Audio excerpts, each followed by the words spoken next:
ዛሬ የምንማማረው ስለ ምስጢረ ቁርባን ነው። ሁላችሁ ከእርሱ ጠጡ በሚል ርዕስ የማቴዎስ ወንጌል ምዕራፍ 26 ቁጥር 27 ላይ ያለውን ቃል መነሻ በማድረግ ቆይታ እናደርጋለን። ተከታታይ ትምህርቶችን በዚህ ዕለተ ሐሙስ ላይ እየተማርን እንገኛለን። ከዚህ በፊት ሰፋ ባለ መልኩ ነገረ ድህነትን በስፋት ስንመለከት ነበር። ከዛ የነገረ ድህነት ማጠቃለያ የነበረው ጥያቄ ለመዳን ምን ማድረግ አለብን የሚሉ 3 ነገሮችን አንስተን ከነዚያ ውስጥ አንዱ ምስጢራትን መፈጸም በሚል ርዕስ እሱን ነው እየተመለከትን ያለ ነው።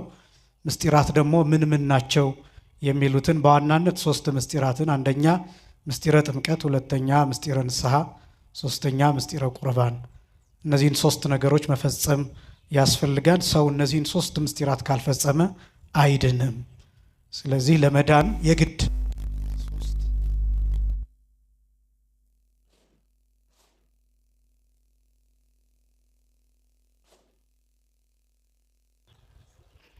እነዚህ 3 ምስጢራትን መፈጸም ግዴታ ነው። ነገር ግን ምስጢራት ደግሞ የሚባሉት እነዚህ ብቻ አይደሉም። እነዚህ እንደ ግንድ እንደ ስር ሆነው ሌሎች ደግሞ ቅርንጫፎች የምንላቸው ምስጢራት አሉ እና እነዚያንም እንደየጊዜያቸው የምንመለከት ይሆናል። ወደፊት ምስጢረ ንስሐን ተመልክተናል፣ ምስጢረ ጥምቀትን ተመልክተናል።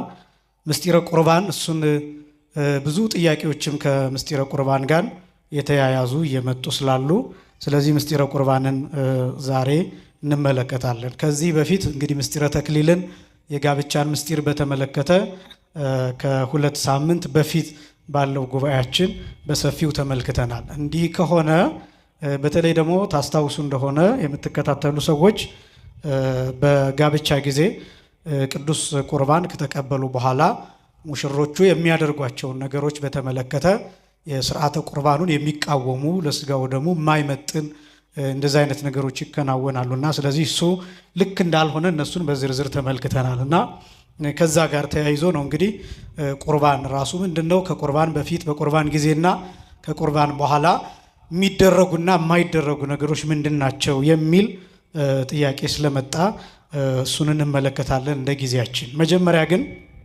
ቁርባን ምንድነው፣ ምስጢረ ቁርባን ምንድነው የሚለውን በ3 ዘርፎች እንመለከታለን። አንደኛ በ4 ወንጌላት እንዴት እንደተገለጠ፣ ሁለተኛ በመልእክታት እንዴት እንደተገለጠ፣ ሶስተኛ በሊቃውንት እንዴት እንደተገለጠ ምስጢረ ቁርባን ምን እንደሆነ እነዚህን እናይና ከዛ በኋላ ቅድመ ቁርባን፣ ጊዜ ቁርባን፣ ድህረ ቁርባን የሚሉትን ነገሮች የምንመለከት ይሆናል ማለት ነው። በድጋሚ እግዚአብሔር መንፈስ ቅዱስ ለሁላችንም ምስጢርን ጥበብን ይግለጥልን።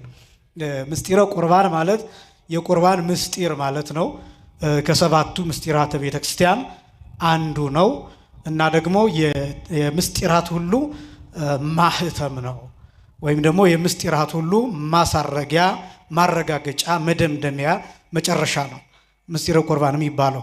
በጣም ደግሞ ትልቁ ትምህርትም የቤተክርስቲያን ትልቅ ትምህርት፣ የቤተክርስቲያን ትልቅ አገልግሎትም ይሄ ነው፣ የምስጢረ ቁርባን ትምህርት ወይም ደግሞ የስጋው ደግሞ ትምህርት ማለት ነው። ትምህርት ደግሞ ብቻ ሳይሆን ልዩ የሚያደርገው ምስጢረ ቁርባን ትምህርት ብቻ አይደለም፣ የሚተገበር ነው፣ የሚደረግ ነው። የቤተክርስቲያን የዕለት የዕለት ህይወት ነው፣ የዕለት የዕለት ተግባር ነው እና በጣም ብዙ አስደናቂ ነገሮች ያሉበት ነው ምስጢረ ቁርባን። በተለይ ደግሞ በዚህ ዘመን ደጋግሞ ማስተማር ይገባን ብዬ እኔ አምናለሁኝ። ምክንያቱም ብዙ ሰው ይፈራል፣ መቁረብ ይፈራል። ብዙዎቻችን መማር አንፈራም፣ መቁረብ ግን እንፈራለን። መግባት አንፈራም፣ ወደ ቤተ መቅደሱ መግባት አንፈራም፣ መቁረብ ግን እንፈራለን። ክርስቲያን ለመሆን አንፈራም፣ ነገር ግን መቁረብ እንፈራለን እና ለምንድን ነው የምንፈራው የሚለውን እሱንም ጭምር ማሳየት ስለሚገባ በተለያየ ጊዜ ማስተማር አለብን ብዬ አምናለሁኝ እና የመጨረሻው የምስጢራት ሁሉ ማተሚያ ነው። ለምሳሌ ህፃናት በ40 ቀን በ80 ቀን ከተጠመቁ በኋላ የግዴታ ስጋውን ደሙን ይቀበላሉ። ስጋውን ደሙን ካልተቀበሉ ጥምቀቱ አይጸናም። ጥምቀቱ ምን አይልም አልኳችሁ? አይጸናም። ልጅነት የሚረጋገጠው ልጅነት የሚታተመው መጨረሻው በጌታችን በመድኃኒታችን በኢየሱስ ክርስቶስ ቅዱስ ስጋና ክቡር ደም ነው። ለህፃናቱ ብቻ አይደለም፣ አዋቂዎች በየትኛውም ዕድሜ ሊጠመቁ ይችላሉ። በተለያየ ምክንያት ዘግይተው በ40 ዓመት፣ በ80 ዓመት፣ በ50 ዓመት፣ በ30 ዓመት፣ በ10 ዓመት፣ በ1 ዓመት፣ በ2 ዓመት በተለያየ ዕድሜ ደረጃ ግን ማንኛውም ሰው ከተጠመቀ በኋላ የግዴታ መቁረብ አለበት። የግዴታ ያለዚያ ጥምቀቱ አይጸናም። ልጅነቱ የሚረጋገጠው አካልነቱ የሚረጋገጠው ክርስቶስን ራስ የሚያደርገው ማንኛውም ክርስቲያን የጌታን ሥጋና ደም ሲቀበል ብቻ ነው። ስለዚህ ማተሚያ ነው፣ የመጨረሻ መዝጊያ ነው። ለክርስትና ብቻ አይደለም፣ ሌሎች ምስጢራት ለምሳሌ ጋብቻ ከዚህ በፊት እንደገለጽነው የትኛውም ይሁን በየትኛውም ሁኔታ ይሁን የግዴታ በቅዱስ ቁርባን መፈጸም አለበት። ወይም ደግሞ የሚጋቡት ጥንዶች የግዴታ ሥጋውን ደሙን በመቀበል ጋብቻቸውን ማክበር አለባቸው የግዴታ። ከዚያ ውጭ ያለው ጋብቻ ቤተክርስቲያን የማታውቀው ያልጸና በሜዳ የሚደረግ ቤተክርስቲያን የማታውቀው ፍርድ ያለበት ጋብቻ፣ ቀኖና የሚያስፈልገው ንስሐ የሚያስገባ ጋብቻ።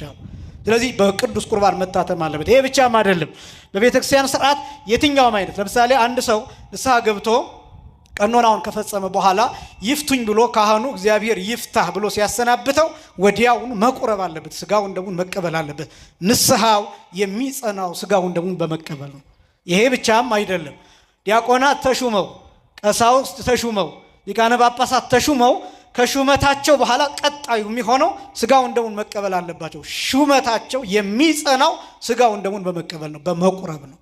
ስለዚህ የሚታተመው እያንዳንዱን ነገር የሚያያይዘው የሚሰራው የሚሸፍነው የጌታችን የመድኃኒታችን የኢየሱስ ክርስቶስ ቅዱስ ሥጋና ክቡር ደም ነው። በቤተ ክርስቲያን ደግሞ የትኛውም አገልግሎት በቅዳሴ መዘጋት አለበት። በምን መዘጋት አለበት አልኳችሁ? በቅዳሴ። ማህሌት ተቁሞ ቢታደር መጨረሻው ምን መሆን አለበት? ቅዳሴ። ሰዓታት ተቁሞ ቢታደር መጨረሻው ምን መሆን አለበት? ቅዳሴ። ኪዳን ከተደረሰ በኋላ መጨረሻው ምን መሆን አለበት? ቅዳሴ። የትኛውም አይነት አገልግሎት ማለቅ ያለበት መጠናቀቅ ያለበት በቅዳሴ ነው። ምን ማለት ነው? በሌላ አገላለጥ በቅዳሴ ማለት በቅዳሴ ውስጥ ምንድነው ዓላማው? የጌታን የመድኃኒታችን የኢየሱስ ክርስቶስን ቅዱስ ሥጋና ክቡር ደም ማግኘት ነው። ያ ኪዳን ለቤተ ክርስቲያን የተሰጠ ነው።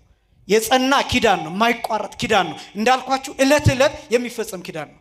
ደግሞ ይሄን ህብረት ይሄ የቅዳሴውን ህብረት የሚሳተፉት በአካል የሚታዩት ሰዎች ብቻ አይደለም፣ በአካል የማይታዩ የበቁ ቅዱሳን ጭምር የሚሳተፉበት ነው። ይሄ ብቻም አይደለም፣ በጣም ብዙ ቅዱሳን እነ ቅዱስ ጳውሎስ እነ ቅዱስ ጴጥሮስ በህብረት አንድ የሚሆኑባት በአጸደ ነፍስ ያሉ እነሱ በአንድነት አንድ የሚሆኑባት የሚገኙባት ስርዓት ናት ስርዓተ ቅዳሴ የምትባለው። ለዚህ ነው ታስታውሱ እንደሆነ በቅዳሴው መግቢያ ላይ ካህኑ ሚመጠን ዛቲ ዕለት ወእጽብት ዛቲ ሰዓት፣ ይህቺ ቀን ምን ያህል የምታስፈራ ናት፣ ይህቺ ሰዓት ምን ያህል የምታስጨንቅ ናት። እንተባቲ ይወርድ መንፈስ ቅዱስ የሚወርድባት ይላል። ምን ሊሰራ ነው መንፈስ ቅዱስ የሚወርደው ቢባል እኛን አንድ ለማድረግ መንፈስ ቅዱስ ይወርዳል። በምንድን ነው አንድ የሚያደርገን ቢባል በስጋውና በደሙ። ስጋውና ደሙ እንዴት ይገኛል ቢባል ህብስትና ወይን እናቀርባለን፣ ጸሎት ይጸለይበታል፣ ስርዓተ ቅዳሴው ይከናወናል። ህብስቱ ይለወጥና ስጋ መለኮት፣ ወይኑ ይለወጥና ደመ መለኮት ይሆናል። ነፍስ የተለየው መለኮት የተዋሃደው ስጋና ደም እናገኛለን። በጣም ይሄ በቀራኔው ሁልጊዜ እናገራለሁ። በቅዳሴ ጊዜ የሚሆነው ምን እንደሆነ ታውቃላችሁ? አንደኛ ዲስታንስ ጋፕ የሚባል ነገር ዜሮ ይሆናል እላለሁ ብዙ ጊዜ። ይሄ ርቀት የሚባል ነገር ባዶ ይሆናል ወይም ዜሮ ይሆናል። ሁለተኛ ታይም ጋፕ የሚባል ነገር የጊዜ ርቀት የሚባል የጊዜ ክፍተት የሚባል ነገር ዜሮ ይሆናል። ለምን ነው እነዚህ ነገሮች ዜሮ የሚሆኑት ቢባል ርቀት ማለት ምድር ሰማይ የሚሆንበት ነው። ያን ጊዜ የቅዳሴ ሰዓት ማለት ነው። ምድር ሰማይ የሚሆንበት ያ ማለት ይቺ ምድር ወደ ሰማይነት የምትለወጥበት መላእክት እንደ ሻሽ የሚነጠፉበት እንደ ቅጠል የሚረግፉበት እንደ ልብስ የሚነጠፉበት የሚጎዘጎዙበት ሰዓት ነው ቅዳሴ ነው። እነ ቅዱስ ሚካኤል እነ ቅዱስ ገብርኤል እልፍ አእላፍ መላእክት የሚያመሰግኑበት የሚገኙበት የሚሳተፉበት ነው ስርዓተ ቅዳሴ ማለት። ይሄ ብቻ ሳይሆን እኔና እናንተ በፍጹም ለምሳሌ አስታውሳችሁ ከሆነ ቅዳሴ ገቡ ይባላል፣ ቅዳሴ ወጡ ይባላል። ቤተ መቅደስ ውስጥ ነው ያሉት ካህናቱ። ልብ በሉ፣ ቅዳሴ ገቡ ሲባል ወደ መቅደሱ ገቡ ማለት አይደለም። በፊትም እኮ መቅደሱ ውስጥ ነበርኩ። ከቅዳሴው በፊትም እኮ ዕጣን ይታጠናል፣ ጸሎት አለ፣ ስርዓት አለ። መቅደሱ ውስጥ እኮ ነው የነበሩት። ነገር ግን እኛ በተለየ ሁኔታ ቅዳሴ ገቡ እንዴ ብለን እንጠይቃለን። አዎ ቅዳሴ ገብተዋል። ከዛስ ቅዳሴ ወጡ እንዴ ብለን እንጠይቃለን። አዎ ቅዳሴ ወጥተዋል። ምንድነው ቅዳሴ መግባት? ምንድነው ከቅዳሴ መውጣት? ለምንድነው ቅዳሴ እንደ ቤት የተደረገው? የተለየ ዓለም ነው፣ የተለየ ክንውን ነው፣ የተለየ መንፈሳዊ ድርጊት ነው፣ የተለየ መነጠቅ ነው፣ የተለየ መራቀቅ ነው፣ የተለየ ህብረት ነው፣ የተለየ አንድነት ነው። ሰው ቅዳሴ በሚቀድስበት በሚያስቀድስበት ሰዓት ፍጹም ከዓለም ወጥቶ የሚገባበት ወደ ሰማይ የሚሄድበት ሰዓት ቢኖር ቅዳሴ ነው። ይሄ ብቻ አይደለም። ቅዳሴ የሰማዩ አምልኮ ስርዓት በምድር ላይ የሚደረግበት ልምምድ ነው። አስተውላችሁት ከሆነ እኔ ስርዓተ ቅዳሴን በተመለከተ አንድ ቀን ተከታታይ ሊሆን ይችላል በሰፊው ላስተምር ይችላል። የደወሉ መደወል፣ የቃጭሎቹ ድምፅ፣ የካህናቱ መግባት፣ የካህናቱ አለባበስ፣ ስርዓት፣ የምንቆምበት ስርዓት፣ እነዚህ ነገሮች የተለዩ ናቸው። የመጋረጃው ስርዓት ውስጥ የሚከናወኑት ስርዓቶች ደግሞ እናንተ የማታውቋቸው ስርዓቶች ደግሞ አሉ። እናንተ የማታውቋቸው ማለት ለእናንተ መነገር አስፈላጊ ያልሆኑ ስርዓቶች ከምን አንጻር? ከህሊና የተነሳ ከአይምሮ የተነሳ። ለምሳሌ የመስዋዕቱን አዘገጃጀት በተመለከተ ለእናንተ ማን ነግራችሁ ብዙ ምስጢራት አሉ። እነዚህ ምስጢራት ለምንድን ነው የማይነገሩት ቢባል የተደበቀ ስለሆነ አይደለም፣ አይምሮአችን ወደዛ ከፍታ ደርሷል የሚል ጥያቄ ነው። ከዛስ እነዚህ አዘገጃጀቶች ደግሞ ምሳሌዎቻቸው አስደናቂዎች ናቸው። ለምሳሌ በህብስቱ ሲጸለይ በቅዳሴው ሰዓት ያለ አንድ ጸሎት አለ። ወእንዘ ዝሩት ኢቲ ማእከል አድባሩ አውግር ወቆላት ወትከውን አሐተ ተጋቢአ ትከውን አሐተ ጵርስፎራ ይል። ካህኑ ሲጸልይ በቆላ በተራራ በሜዳ በሌላ ስፍራ ተዘርቶ የነበረው ዘር ተሰብስቦ አንድ ህብስት ይሆናል። ስንት ህብስት ይሆናል? አንድ ህብስት ይሆናል። ለምሳሌ በእናንተ ምሳሌ ልንገራችሁ። እናንተ አንድ እንጀራ ቀርቦላችሁ ትበላላችሁ። ያ አንድ እንጀራ ከስንት ጤፍ ቅንጣት የተሰራ ይመስላችኋል? ከስንት ጤፍ ቅንጣት የተሰራ ይመስላችኋል የምትበሉት አንድ እንጀራ? ያ ብቻም አይደለም፣ የምትበሉት እንጀራ ከስንት ጤፍ ቅንጣት መሰራቱ ብቻ ሳይሆን ያ የጤፍ ቅንጣት ከተለያየ ቦታ የተሰበሰበ። ለምሳሌ ገበሬው ሲዘራ አንድ ጊዜ ሲበትን ዘሩን ሲበትን የተለያየ ቦታ ይቀመጣል። እዛ ጋር ሄዶ ሲበትን የተለያየ ቦታ ይቀመጣል። ከዛስ ይታጨዳን ሲደርስ፣ ከዛስ ይወቃን፣ ከዛስ ወደ ጎተራ ይገባን፣ ከዛስ እኛ ሄደን በኩንታል ሸምተነው እናመጣለን። ወፍጮ ቤት ገብቶ ተፈጭቶ ምናምን። ያ ሁሉ ቅንጣት ከየት የተሰበሰበ ይመስላችኋል? በየሜዳው በየተራራው ተበትኖ የነበረው የጤፍ ቅንጣት ተሰብስቦ አንድ ህብስት ሆኖ ከበን እንበላዋለን። አንድ ያደርገናል። ስንት ያደርገናል? አንድ ያደርገናል። ያ ህብስትም ከተለያየ ቅንጣት ተሰብስቦ ከተለያየ ስፍራ ተሰብስቦ አንድ እንደሆነ ይላል። በዚህ ህብስት የተበተነውን ህዝብህን ሰብስብ ብሎ ይጸልያል። ቅዳሴ ማለት እሱ ነው። የተበተነው ህዝብ የሚሰበሰብበት፣ የተበተነች ነፍስ የምትሰበሰብበት፣ የተበተነ ህሊና የሚሰበሰብበት፣ የተበተነ ልቡና የሚሰበሰብበት፣ የተበተኑ ህዋሳት የሚሰበሰቡበት፣ በዓለም የባዘነ፣ በዓለም የባከነ፣ በዓለም የተቅበዘበዘ፣ በዓለም የተንቀዘቀዘ ነፍስ የምትሰበሰብበት ነው። ቅዳሴ ማለት እንደሱ ነው። በጣም አስደናቂ ነው። ስለዚህ ይሄ ህብረት የሚገባበት ነው። ለዛ ነው ልክ እንደ ቤት እንደ አዳራሽ እንደ ድንኳን ተደርጎ ቅዳሴ ገቡ ቅዳሴ ወጡ የሚባለው። ለዚህ ነው ልዩ ህብረት ነው። ይሄ ብቻም አይደለም። ቅዳሴ ላይ ከቀዳሾቹ እና አስቀዳሾቹ ከሚመልሱት ተሰጥኦ ውጪ ምንም አይነት ስልጣን የለም። ምንም አይነት ስልጣን ማለቱን ማለት ነው። የማዘዝ ስልጣን የላችሁም፣ የመናገር ስልጣን የላችሁ፣ የማውራት ስልጣን የላችሁ፣ የመንቀሳቀስ ስልጣን የላችሁ። ከአቅም በላይ የሆነ ችግር ገጥሞት ካልሆነ በስተቀር የመቀመጥ ስልጣን የላችሁ። ማንም ሰው የማንቀላፋት ስልጣን የለውም። ስጋዊ ነገርን የማድረግ ስልጣን የለውም። ቅዳሴ ላይ ስልጣን ያለው እግዚአብሔር ብቻ። ቀዳሾቹ ራሳቸው ስልጣናቸው ቅዳሴው ላይ በተሰራው ስርዓት ላይ መጓዝ ብቻ ነው። የመናገር ስልጣን የላቸው፣ የማውራት ስልጣን የላቸው፣ ልብስ አውልቆ የመውጣት ስልጣን የላቸው። ለዚህ ቅዳሴ ላይ የተለየ ህብረት አለ፣ የተለየ ትእዛዝ አለ፣ የተለየ መንግስት። በሌላ አገላለጥ መንግስተ ሰማያት የምትገለጥበት ነው ቅዳሴ ማለት። ለዚህ ነው ቅዳሴ ገቡ ቅዳሴ ወጡ የሚለው። ምንድነው የሁሉ ዓላማ ቢባል ህብስት እናቀርባለን፣ ወይን እናቀርባለን። ህብስቱን ወደ ስጋነት እንለውጣለን፣ ወይኑን ወደ ደምነት እንለውጣለን። አንደኛ። ሁለተኛ ይሄ ብቻም አይደለም፣ ስጋውንና ደሙን የሚቀበሉትን ሰዎች እንለውጣለን።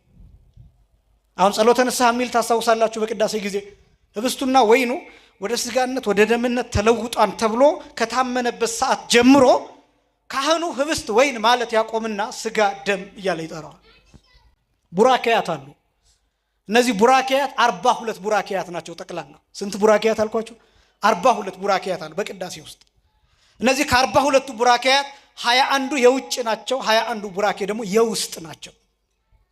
የውጭ ቡራኬያት የሚባሉት ወደኛ የሚባረከው ወይም ደግሞ ፓትርያርኩ ካሉ ፓትርያርኩ፣ ሊቀ ጳጳሱ ካሉ ሊቀ ጳጳስ፣ ከዛ በታች ቆሞስ፣ ከዛ የደብሩ አስተዳዳሪ ወይም ከዛ ቀዳሹ ቄስ፣ እነዚህ ወደ ህዝቡ እየዞሩ የሚባርኩት በአራት ማዕዘን የሚባርኩት እሱ የአፍአ ቡራኬ የውጭ ቡራኬ ተብሎ ይታወቃል። እንዲያውም በገጠሪቱ ክፍል ደግሞ የሚደረገው ዑደት ሲያደርጉ ማዕጠንት የሚያጥኑት ሰዎች ዑደት ሲያደርጉ በቅዳሴው ጊዜ እያጠኑ ሲዞሩ የሚቆርቡትን ሰዎች በመስቀል ያሳልሟቸዋል። የሚቆርቡት ሰዎች ያ ማለት የሚቆርቡት ሰዎች እንደሚቆርቡ ለማሳወቅ ሄደው ባርኩን ይላሉ፣ ይባረካሉ። ለምን እንደዛ እንደሚደረግ ታውቃላችሁ? አንደኛ የሚቆርበው ሰው ሰውነቱ እየተባረከ መቆየት አለበት። ለስጋው ደግሞ የሚያበቃውን ሰውነት እሱን እያገኘ መቆየት አለ። ህዋሳቶቹ በዚያ ሰዓት እየተቀደሱ እየነቃ እየበቃ እየተለየ መቆየት አለበት አንደኛ። ሁለተኛ ደግሞ ጥቆማ ነው። ምን አይነት ጥቆማ? የሚቆርብ ሰው አለ። የሚቆርብ ሰው አለ ብቻ አይደለም፣ ስንት የሚቆርብ ሰው አለ። ይሄ ብቻም አይደለም፣ ህፃናት ናቸው ወይስ አዋቂዎች ናቸው የሚለው ሁሉ ይታወቃል። ለምን ቢባል ዝግጅት አለው። ለህፃናቱ የተለየ ዝግጅት አለ። የተለየ ስላችሁ የተለየ ስጋ የተለየ ደም ማለት አይደለም። ህፃናት ከሆኑ እንዴት ነው የሚቆርቡት የሚለው ለህፃናት የተሰራ ስርዓት አለ። ለትልልቆች የተሰራ ስርዓት አለ። የታመመ ሰው ከሆነ ምናልባት ለዚያ ለታመመ ሰው የሚገባው ዝግጅት አለ። ይሄ ብቻም አይደለም፣ ስንት ሰው ይቆርባል፣ ምን ያህል መጠን አለ፣ ምን ያህል ቁጥር አለው። ለዚህም የሚበቃ ውስጣዊ ምስጢራዊ ዝግጅቶች አሉ። ቀዳሾቹ ካህናቱ ብቻ የሚያውቋቸው። ቤተክርስቲያኗ በዚህ ልክ ትዘጋጃለች። ይሄ ብቻም አይደለም። በቅዳሴው ጊዜ ለምሳሌ አባታችን ሆይ በሰማያት የምትኖር የሚለውን እስከ መጨረሻው እንለዋለን። ትዝ ይላችሁ እንደሆነ ለምን ነው እሱን የምንለው ቢባል እንድንበቃ ነው። ወደ ፈተና አታግባን፣ ወደ መከራ አታግባን፣ ስጋህ እንደምን ተቀብለን እንዳንጠፋ እርዳን። እንደዚህ ብለን እንጸልያለን። አሜን እግዚኦ መሐረነ እግዚኦ መሐከነ እግዚኦ ተሳለን እያልን እንጸልላለን። እባክህ ማረን፣ ይቅር በለን፣ ራራልን፣ ሳትበቁ ሳትነጹ ስጋዬን ደሜን ተቀበላችሁ ብለን እንዳትከሰን እንዳታጠፋ ላንተ ስጋ ላንተ ደም የሚበቃ ሰውነት የበቃ ህዋስ የተለየ ማንነት ላይኖረን ይችላልና እባክህ እንዳታጠፋን ብለን እንለምናለን። ከዚያ ወድቀን ጸሎተ ንስሐ ይደገማል። ጸሎተ ንስሐ ለምን ይደገማል? ብቁ ስላልሆነ ለስጋው ደግሞ ሙሉ ለሙሉ ብቁ የሚባል ሰው በዚህ ምድር ላይ ስለሌለ ማንም ነው የምላችሁ፣ ማንም። ለዚህ ነው እንዲህ የምንለው በከመ ምሕረትከ አምላክነ አኮ በከመ አበሳነ፣ እንደ በደላችን ያይደለ እንደ ቸርነት እንደ ምህረት የምንለው ለዚያ ነው። የማንም ሰውነት የማንም አይምሮ ለስጋው ደግሞ በሚገባ ልክ አይደለም። በጸበል ልክ ልትሆን ትችላለህ፣ በእምነት ልክ ልትሆን ትችላለህ፣ በምትባረክበት ነገር ልክ ልትሆን ትችላለህ። በስጋው ደግሞ ልክ ሊሆን የሚችል ግን የካህናትም ስልጣን የፓትርያርክ የሊቀ ጳጳስ ስልጣን በስጋው ደግሞ ልክ ያለ በዚህ ምድር ላይ ምንም የለም። ነፍስ የተለየው መለኮት የተዋሃደው ምን የተለየው አልኳችሁ? ነፍስ የተለየው ምን የተዋሃደው መለኮት የተዋሃደው ሰው በዚህ ምድር አለ ከእግዚአብሔር ውጪ? አያችሁ፣ እሱ ማለት ነው የጌታ ስጋና ደም ማለት ምን ማለት ነው? የክርስቶስ አካል ነው እያለ ነው። ነፍስ የተለየው መለኮት የተዋሃደው የሚለው አገላለጥ ይሄን የሚያሳይ ነው። ስለዚህ ለስጋው ደግሞ የሚገባ ሰውነት ማለት ይሄ ለምንድነው የምትነግረን ካላችሁኝ፣ በጣም ብዙዎቻችን በተወሰኑ ኃጢአቶች ወደ ኋላ ስለምንል ነው።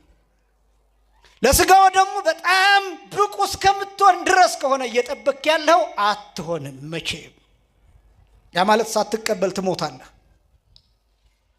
ይሄ ከሆነ ዝግጅታችሁ በስጋው ደግሞ ልክ ለመሆን ከሆነ ዝግጅታችሁ አትሆኑ። እስከ ዕድሜ ልካችሁ ብትዘጋጁ አትሆኑ። ገዳም ብትገቡ አትሆኑ። ባህታውያን ብትሆኑ አትሆኑ። አንድ ባህታዊ ነበር ይላሉ አባቶቻችን ሲናገሩ። ይሄ ባህታዊ በበረሃ የሚኖር ነው፣ በበዓት የሚኖር ነው። እና ይሄ ባህታዊ ሂድ ቁረብ ብሎ መልአክ ሲነግረው ስጋውን ደሙን ለመቀበል ሲሄድ ካህኑ አንድ አዋጅ ያውጃል። ዲያቆኑ ነጽር ሲል፣ ነጽር ማለት ተመልከት አስተውል ማለት ነው። ወይም ነጽር ይላል ለይ ማለት ነው። ነጸረ ለየ ይላል። ነጽር ማለት ሲላላ ማለት ነው። ለይ ማለት ነው የበቁትን ካልበቁት የሚገባቸውን ለይ ከማይገባቸው ለይ ማለት።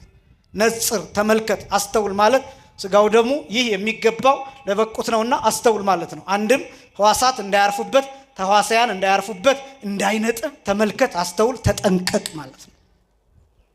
ቄሱ መልሶ ቅዱሳት ለቅዱሳን ይላል።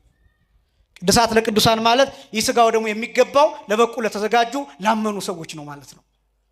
እና ይሄ ባህታዊ መጥቶ ሲያስቀድስ ይህን ሲሰማ ተመልሶ ትቶት ሄደ። 40 ዓመት የዘጋ ባህታዊ እኮ 40 ዓመት በበረሃ በገዳም በበዓት ይኖር ተለይቶ ይኖር ከሰው ተለይቶ ይኖር እና ለዚህም አልበቃሁም እኔ ይህን ስጋና ደም እንዴት አድርጌ እቀበላለሁ? ለዚህ የበቃ ሰውነት የለኝም ብሎ ተመልሶ ሄደ። እንደገና 40 ዓመት ሲሞላው መልአክ መጥቶ ሂድና ስጋውን ደሙን ተቀበል የምትሞትበት ጊዜ ደርሷል ሄደ። አሁንም ያንኑ አዋጅ ሰማው። ቅዱሳት ለቅዱሳን ስጋው ደግሞ የሚገባው ለቅዱሳን ነው ሲል ሰማው። ለዚህ አልበቃሁም ብሎ ተመልሶ ሊሄድ ሲል መልአኩ ያዘው። ተመለስና ዝም ብለህ ተቀበል አለ። ምክንያቱም ለዚህ ስጋና ደም የበቃ ማንነት መቼም ቢሆን ሊኖር አይችልም። ለዚህ ስጋና ደም የበቃ ማንነት እንዲኖር ከሆነ የፈለከው መለኮት የተዋሃደ መሆን አለብህ ማለት ነው። እንደዛ ደግሞ ልትሆን አትችልም። የሚዋሃድን እግዚአብሔር በጸጋ ስለሆነ ይሄ ስጋና ደም ግን በትክክል አማናዊ የክርስቶስ ስጋ የክርስቶስ ደም ነው። ዝግጅታችሁ በዚህ ልክ ከሆነ መቼም ብቁ አትሆኑም። ስለዚህ ኃጢአታችሁን ለካህኑ ተናግራችሁ ንስሐችሁን ተቀብላችሁ ቀኖናችሁን ጨርሳችሁ ካህኑ ቁረቡ ሲሏችሁ ተቁረቡ፣ ስጋውን ደሙን ተቀበሉ። በህሊናችሁ በመመላለስ ሐሳብ ምክንያት፣ በልባችሁ በሚወጣ በሚወርድ ሐሳብ ምክንያት፣ በአንዳንድ ጥቃቅን ነገሮች በሚባሉ በእነዚያ ምክንያት ስጋውን ደሙን አልቀበልም ብላችሁ አትራቁ። በጣም ይኸውላችሁ ስጋውን ደሙን ሳንቀበል እያለፍን ነው። አለመቀበላችንም ኃጢአቱንም ሳንተወው ከነ ኃጢአታችን እንደገና ደግሞ ምህረትም ሳናገኝ እየሞትን ነው። እግዚአብሔር ከክፉ ሞት ሁላችንን የሚሰውረን። ስጋው ደሙ ማለት እንደሱ ነው። ለዚህ ነው ቤተክርስቲያን እንድንበቃ ለኛም ጭምር ትለምናለች። አንደኛ የመጀመሪያው ጸሎት ህብስቱና ወይኑ ወደ ስጋነት ወደ ደምነት እንዲቀየር ሲሆን፣ ሁለተኛው ግን እኛ እንድንለወጥ ቤተክርስቲያን ትለምናለች። ያ ማለት ለስጋው ደግሞ የበቃ ሰውነት እንዲኖረን ማለት ነው። ተዘጋጅተው የመጡትን ይሄ ማለት እንደዚህ ስላችሁ ደግሞ ዝም ብሎ በኃጢአት ሆኖ መቀበል አይደለም፣ በክህደት ሆኖ መቀበል አይደለም፣ በጥርጥር ሆኖ መቀበል አይደለም። በሌላ ኃጢአት ጭምልቅ ብሎ ለካህን ሳይናገሩ እየሮጡ መጥቶ እንደ ውጭ ምግብ ዝም ብሎ መመገብ አይደለም ምላችሁ፣ ከካህን ጋር መመካከል። አንዳንዶቹ የሚያደርጉት ካህናቱ ራሱ ነፍስ አባቶቻቸው ቁረቢ ብለዋት፣ ኧረ በፍጹም አባ እኔ እንደዚህ አይገባሽም ይሉ። ነፍስ አባት ቁረቢ እያለች ምን አይነት ትህትና ነው? ነፍስ አባት ቁረቢ እያለ ወይ ደግሞ ለነፍስ አባት የደበቅከው ኃጢአት ካለሽ ለካህኑ ያልነገርከው ለካህኑ ያልነገርሽው እንደዚህ አይነት ኃጢአት ካለሽ መናገር አለብሽ። በጣም ብዙዎቻችን ከስጋው ደሙ እየራቅን እንኖራለን። እግዚአብሔር ሁላችንም ለስጋው ደሙ ያብቃል። ስለዚህ በቤተክርስቲያን የሚደረገው የቅዳሴ ጸሎት አንዱ የጌታችን የመድኃኒታችን የኢየሱስ ክርስቶስን ቅዱስ ስጋና ክቡር ደም ማግኘት፣ ሁለተኛው ተዘጋጅተው የመጡት ሰዎች ቅዱስ ስጋውን ክቡር ደሙን የሚቀበሉበትን ማንነት ማዘጋጀት ነው። ለዚህ ነው ጸሎተ ንስሐ የሚደገመው። ልዩ ህብረት የሚባለው ይሄ ነው። ምስጢረ ቁርባንን በተመለከተ ወንጌል ላይ ጌታችን መድኃኒታችን ኢየሱስ ክርስቶስ በማቴዎስ ወንጌል ምዕራፍ 26 ከቁጥር 26 ጀምሮ እስከ ቁጥር 28 ድረስ፣ የማርቆስ ወንጌል ምዕራፍ 14 ቁጥር 22 እስከ ቁጥር 24 ድረስ ተመሳሳይ፣ የሉቃስ ወንጌል ምዕራፍ 22 ቁጥር 17 እስከ ቁጥር 20 ድረስ ተመሳሳይ።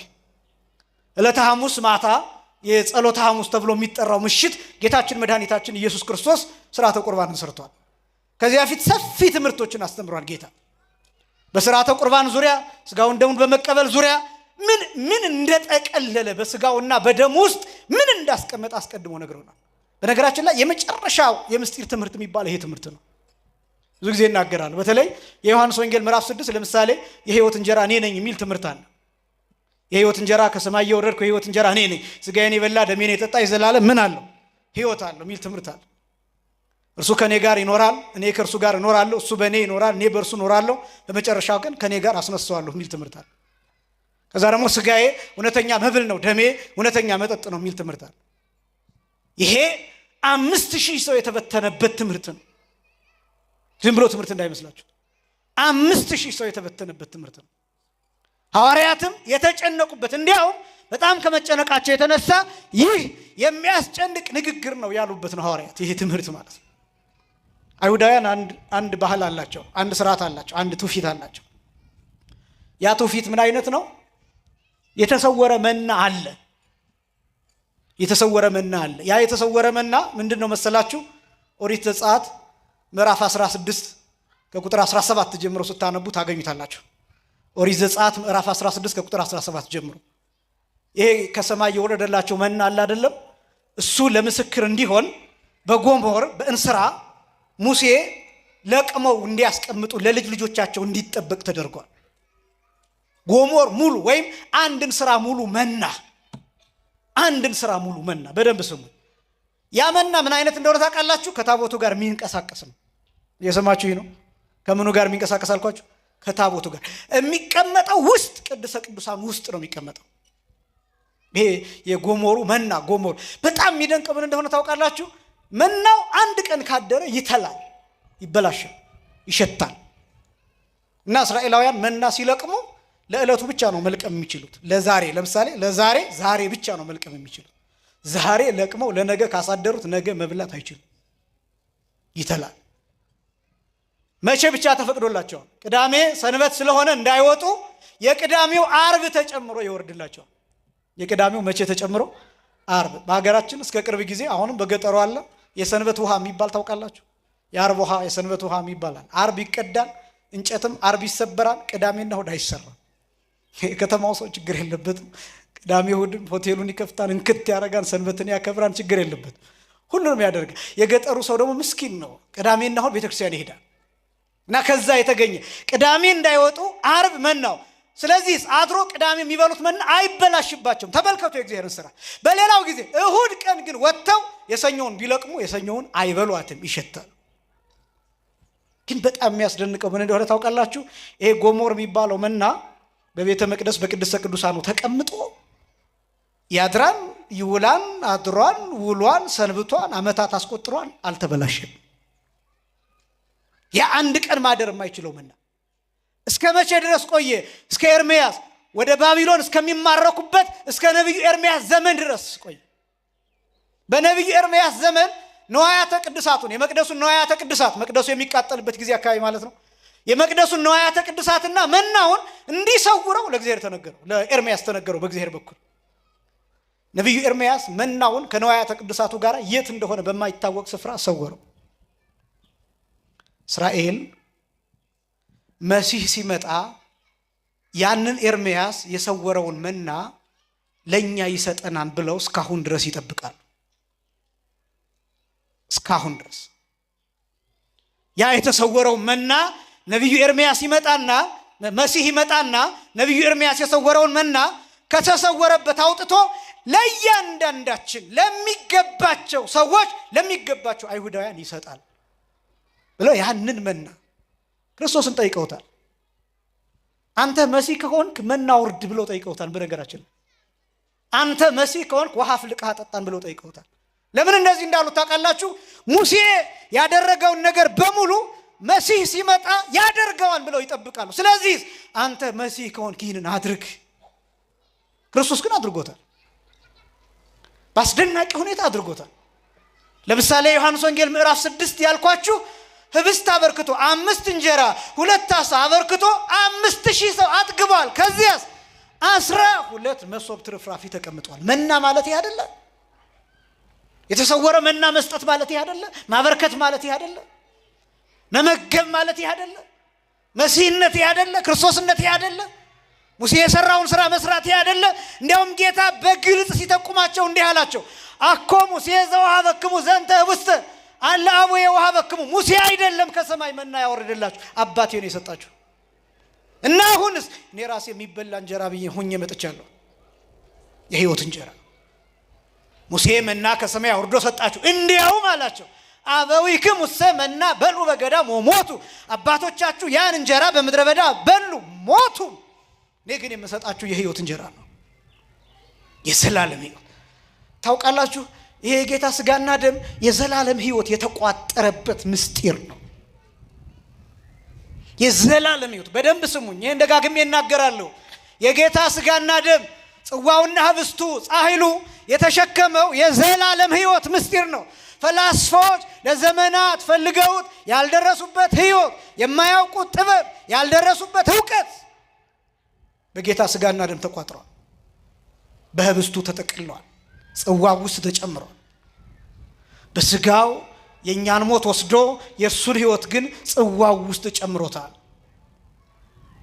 ዘላለም መኖርን ምስጢር በህብስቱ በስጋው በኩል ውስጥ ቋጥሮታል። ህይወት አለ። ያንን ነው የምንከበው በቅዳሴ። ቤተክርስቲያኗ ህብረት ሲባል መግባት ሲባል መውጣት ሲባል ቅዳሴ እንደ አንድ ቤት የሚወሰድበት ምክንያት ወደዚህ ህይወት የምትገባበት ወደዚህ ምስጢር የምትገባበት ልዩ ነገር የምታይበት ጥበብ የሚሆንበት ልቡና የሚታወቅበት የተለየ ጥበብ የሚገኝበት። ሁላችሁ ከእርሱ ጠጡ የሚለው ለዚህ ነው። ሁላችሁ ነው የሚለው። ሁሉም ሰው ከዚህ መጠጣት አለበት። ሁሉም ሰው ይህን መብላት አለበት። ይህን የዘላለም ህይወት ማግኘት አለበት። በዚህ ውስጥ ቤዛነትና ኃይልን ጨምሮበታል። ቃል አስቀምጦበታል። ጽዋው ውስጥ፣ ህብስቱ ውስጥ፣ ስጋው ውስጥ። እኔ እንዴት እንደምትረዱኝ አላውቅም። ይሄን በዛ ላይ ይሄ ብቻም አይደለም። በዚህ ምድር ላይ እውነተኛ መብል፣ እውነተኛ መጠጥ ተብሎ የተጠራው የጌታ ስጋና ደም ብቻ ነው። እስኪ በሉ ስጋዬ በሉ። እስኪ እውነተኛ መብል ነው። ደሜ እውነተኛ መጠጥ ነው የሚባል አለ በዚህ ምድር። እውነተኛ የሚባል ምግብ፣ እውነተኛ የሚባል መጠጥ አለ እዚህ ምድር ውስጥ።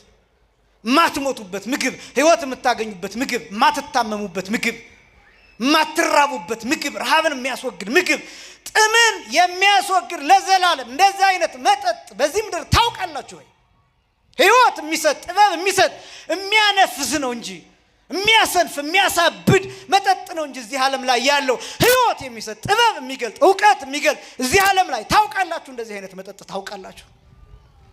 ይሄ የጌታ ስጋና ደም ጥበብን የሚገልጥ ነው፣ ዕውቀትን የሚገልጥ ነው። ልቡናን አይምሮን ብሩህ የሚያደርግ ነው። ወደ ሰማይ የሚወስድ ነው። ከመላእክት ጋር አንድ የሚያደርግ ነው። አካልን ከክርስቶስ አካል ጋር የሚቀጥል ነው። ጭንቅላትህ የክርስቶስ ጭንቅላት እንዲሆን የሚያደርግ ነው። ወይም ራሱ ክርስቶስ እንዲሆን የሚያደርግ ነው ስጋና ደም ማለት። ብዙ ሰው ይበጠብጣል፣ መድኃኒት ይበጠብጣል። በጣም ብዙ ሰው የሚያምን አለ ለልጆች እንደዚህ ቢደረግላቸው፣ እንደዚህ አይነት ነገር ቢደረግላቸው ትምህርት የሚገልጥ እያለ ስር የሚምስ ቅጠል የሚበጥስ በጣም ብዙ ሰው ነው። ትምህርት እንዲገለጥልኝ ብሎ ስለ ትምህርት ሌላ ተራ ነገር ምድራዊ ነገር ከአጋንንት ጋር ከርኩሳን መናፍስት ጋር የሚመላለስ የሚወዳጅ ሰው ብዙ ነው። ጥበብ ፍለጋ ብሎ ዕውቀት ፍለጋ ብሎ ግን እዚህ አለ እዚህ አለ ትምህርት ይገልጣል። ያ ብዙ ሰው ስለ ትዳሩ እንዳይበተንበት ትዳሪ አደጋ ላይ ነው ብሎ ብዙ አማካሪ የሚሾም ሰው በጣም ብዙ ሰው አለ። የስነ ልቡና ባለሙያ የሚፈልግ፣ የስነ አእምሮ ባለሙያ የሚፈልግ፣ የትዳር አማካሪዎችን የሚፈልግ። ትዳርህ እንዲጠግንልህ ከፈለክ ከሚስትህ ጋር ቁረብ። ትዳርሽን እንዲጠገንልሽ ከፈለክሽ ከባልሽ ጋር ቁረቢ። ስጋው ደግሞ ያን ማድረግ ይችላል። የስጋው ደግሞ ጠባዩ አንድ ማድረግ ነው፣ ማዋሃድ ነው። ሊፈርስ ሊበጠስ የደረሰን ነገር መጠገን ነው። የስጋው ደግሞ አንዱ ስራ አስደናቂው ነገር እሱ ነው። ሁለት ሰዎች ሁለት ሆነው መጥተው አንድ የሚሆኑት በስጋው ደግሞ ባልና ሚስት። ካህን ሰው ሆኖ ስናየው ሰው የነበረው ተሹሞ ቄስ የሚሆነው ካህን የሚሆነው በስጋው ደግሞ ነው። ጳጳስ የሚሆነው በስጋው ደግሞ፣ ፓትርያርክ የሚሆኑት በስጋው ደግሞ። ምክንያቱም ተሹሞ ስጋው ደግሞ መቀበል ስላለባቸው የሚጸድቀው የሚታተመው የሚታሰረው በስጋው ደግሞ። በጣም ብዙ ያልተረዳናቸው ነገሮች አሉ። ይሄ ብቻም አይደለም። ክርስቶስ በዚህ ስጋና ደም ውስጥ ፍቅርን አስቀምጧል። የዮሐንስ ወንጌል ምዕራፍ 13 ቁጥር 1 ጀምሮ እስከ ቁጥር 27 ድረስ ያለው አጠቃላይ ስለ ጥምቀትና ስለ ስጋው ደግሞ ይናገራል። እና እኔ የሚገርመኝ አንድ ክፍል ላነብላችሁ። ቁጥር 1 ላይ የዮሐንስ ወንጌል ምዕራፍ 13 ቁጥር 1 ላይ ኢየሱስም ከፋሲካ በዓል በፊት ከዚህ ዓለም ወደ አብ የሚሄድበት ሰዓት እንደደረሰ አውቆ በዚህ ዓለም ያሉትን ወገኖቹን የወደዳቸውን እስከ መጨረሻው ወደዳቸው ይላል። እስኪ በሉ እስከ መጨረሻው በሉ። ወደዳቸው። የወደዳቸውን ነው። ልብ በሉ። የወደዳቸውን እስከ መጨረሻው ምን አላቸው? ወደዳቸው። ምን ያላቸው? የወደዳቸው። ይሄ በምንድን ነው የተገለጠው? የወደዳቸውን እስከ መጨረሻው ወደዳቸው ተብሎ የተገለጠው ምን እንደሆነ ታውቃላችሁ? አቆረባቸው ማለት ነው። ስጋውን ሰጣቸው፣ ደሙን ሰጣቸው። ለምን? ስጋውን ብቻ አይደለም የሰጣቸው፣ ደሙን ብቻ አይደለም የሰጣቸው፣ ስጋው ውስጥ ቤዛነትን ጨምሮበታል። ነገ ስለናንተ የሚፈሰው ደሜ ይህ ነው፣ ነገ ስለናንተ በመልዕልተ መስቀል የሚቆረሰው ስጋዬ ይህ ነው ብሎ ስጋውን ቆረሰው፣ ገመደለው። ምን እያደረገ መሰላችሁ? በዚህ ስጋ መቆረስ ውስጥ በህብስቱ መቆረስ ውስጥ የእሱ ስጋ መስቀል ላይ መበተን፣ ያንን ምስጢር እያሳየ ነው። ቤዛነቱ ማለት እሱ። ደሙን ቀዳ ሰጣቸው። ሁላችሁ ከዚህ ጠጡ አላቸው። ምንን እየሰጣቸው ነው? ይቅርታን እየሰጠ ነው። ምክንያቱም ደሙ ውስጥ የይቅርታ ኃይል አለ። ጽዋው ውስጥ የይቅርታ ኃይል አለ፣ የስርየት ኃይል አለ፣ የመዳን ኃይል አለ፣ የቤዛነት ኃይል አለ፣ የፍቅር ኃይል አለ፣ የህብረት የአንድነት ኃይል አለ። በምን ጨመረው? በቃሉ ምን ብሎ? ይህ ስጋዬ ነው ብሎ፣ ይህ ደሜ ነው ብሎ። እኔ ይህን እንዴት እንደማስረዳቸው አላውቅም። ይሄ ቃል ደግሞ ምን አይነት ቃል መሰላችሁ? ዓለም የተፈጠረበት ቃል ነው። ምን ተነፍስበት ቃል ነው። እስኪ በሉ ምን ተነፍስበት ቃል ነው በሉ እስኪ። ይሄ ቃል ይሄን ስጋ ይሄን ደም የሰጠን ይሄን ኪዳን የሰጠን ቃል ትንፋሻችን ሳይቋረጥ የሚያኖረን ቃል ነው። የምንኖርበት ቃል፣ ምድር የጸናችበት ቃል፣ ሰማይ የተንጠለጠለበት ቃል፣ ውቅያኖስ የጸናበት ቃል፣ ባህር ባለችበት በወሰኗ የጸናችበት ቃል፣ ዓለም በሙሉ የጸናበት የተረጋጋበት ቃል ነው። በዚያ ቃል ስጋውን ቆረሰ፣ ደሙን ቀዳ፣ ሰጠ። እንኩ ሁላችሁ ከዚህ ጠጡ አለ። ኃይል አለ፣ ህይወት አለ። በጣም ግን አስደናቂው እስከዚህ ጊዜ ድረስ ክርስቶስ ሕይወትን በዚህ በኩል ሰውሮት ነበር። ይሄ መጨረሻ ላይ ለሐዋርያት የተገለጠ ኃይል ነው። ከዚያ በፊት ይሄን አልነገራቸውም። ከዚያ በፊት ይሄን አልሰጣቸውም። ያ ማለት ስጋውን አልሰጣቸውም፣ ደሙን አልሰጣቸውም፣ አላቆረባቸውም። ደግሞ አስደናቂው ይሄ ብቻም አይደለም። ይሄን ስጋና ደም ይሁዳ በተቀበለበት ሰዓት በልቡ ሰይጣን ገባበት ይላል። ማያምን ስለነበረ ማያምኑ ሰዎችን ደግሞ እንዲለዩ የሚያደርግ ነው። ስጋው እውነተኛ መብል ነው። ምን አይነት መብል ነው? ጠባዩ ምን አይነት መሰላቸው? እውነተኛ መብል፣ እውነተኛ መጠጥ የሚባልበት ምክንያት ማን እንደሚቀበለው፣ ማን እንደሚበላው፣ ማን እንደሚጠጣው የሚያውቅ ነው። ይለያል ራሱ። ፈውስ ሲሳይ ይላል በትምህርተ ኅቡዓት መስቴ መኮንን አዳኝ ምግብ ፈራጅ መጠጥ ይላል። የሚያድን ነው፣ የሚለይ ነው፣ ዳኛ ነው፣ ራሱ ይመረምራል። ለምሳሌ አንድ ሰው ዝም ብሎ ሳያምን እየተጠራጠረ እስኪ ምን ያደርገኛል ስጋውን ደሙ ልቀበል ብሎ ቢመጣ ስጋውን ደሙን ማግኘት አይችልም። አሁን ልብ በሉ፣ የዚህን ዓለም ምግብ ከሆነ እኔና እናንተ ሰርቀንም ልንበላው እንችላለን። ስረቁ አይደለም ሐሳቡ፣ እንስረቅ አይደለም ሐሳቡ። ግን ሰው አጭበርብሮ ገንዘብ ሊያገኝ ይችላል። አጭበርብሮ የዚህን ዓለም ምግብ ሊበላ ይችላል። አጭበርብሮ ግን የጌታን ስጋና ደም መቀበል አይቻልም። ለምን እንደሆነ ታውቃላችሁ? ይህ አጭበረበረው ሰው ነጭ ለብሶ ልቆርብ ነው ብሎ ቢመጣ ልክ ካህኑ ሊያቀብለው እንዲህ ሲል መልአክ መንቶ ከቄሱ እጅ ምንትፍ አድርጎ ወስዶ ለሚገባው ሰው ይሰጠዋል። ይሄ ሰው የቆረበ ይመስለዋል። ነገር ግን ስጋውን ደሙን አላገኘም፣ ሕይወት አላገኘም፣ ዘላለማዊነትን አላገኘም፣ እውነተኛውን ህብረት አላገኘም፣ እውነተኛውን ፍቅር፣ እውነተኛውን ሰላም አላገኘም፣ እውነተኛውን እውቀት፣ እውነተኛውን ጥበብ አያገኝም። የክርስቶስ አካል ሆኖም አይሰራም። ለምን? በጥርጣሬ ስለመጣ ይፈረድበታል። እውነተኛ መብል ነው፣ እውነተኛ መጠጥ ነው። ይሄ ብቻም አይደለም። የዚህ ዓለም ምግብ ደዌ ይሆናል፣ በሽታ ይሆናል። በምግብ መመረዝ የሞቱ ሰዎች አታውቁ? የምንበላው ምግብ ኮሌስትሮል ሆኖ የምንበላው ምግብ ብዙ ነገር አምጥቶ የአንጀት ችግር አምጥቶ የጨጓራ ችግር አምጥቶ ጸጥ ያሉ ሰዎች የሞቱ ሰዎች አታውቁ? የተበላሸ ምግብ በልተው አሊያም ለሰውነታቸው የማይስማማ ምግብ በልተው ወይም የሚበሉት ምግብ አንቆ የገደላቸው ሰዎች አታውቁም? ትን ብሏቸው የሞቱ ሰዎች አታውቁም?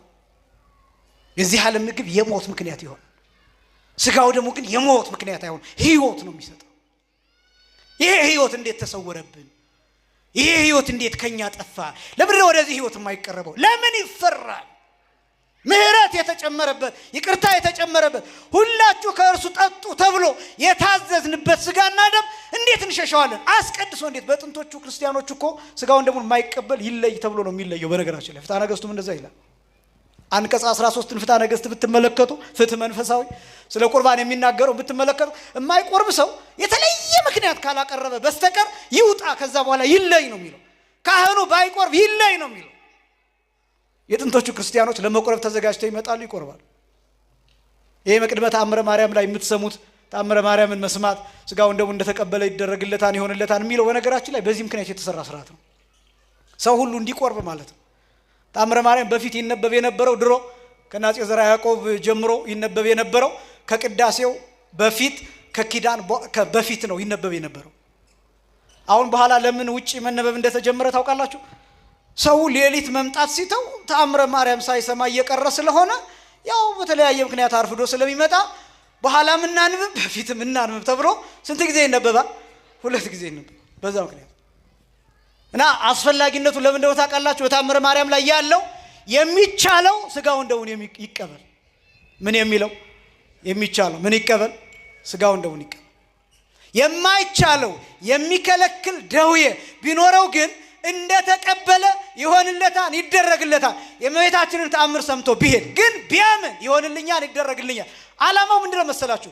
የሚያስቀድሱ ሰዎች እነሱ ካቅማቸው በላይ በሆነ ምክንያት ባይቆርቡን ጋር መልአክ ሊያቆርባቸው ይችላል ባሉበት።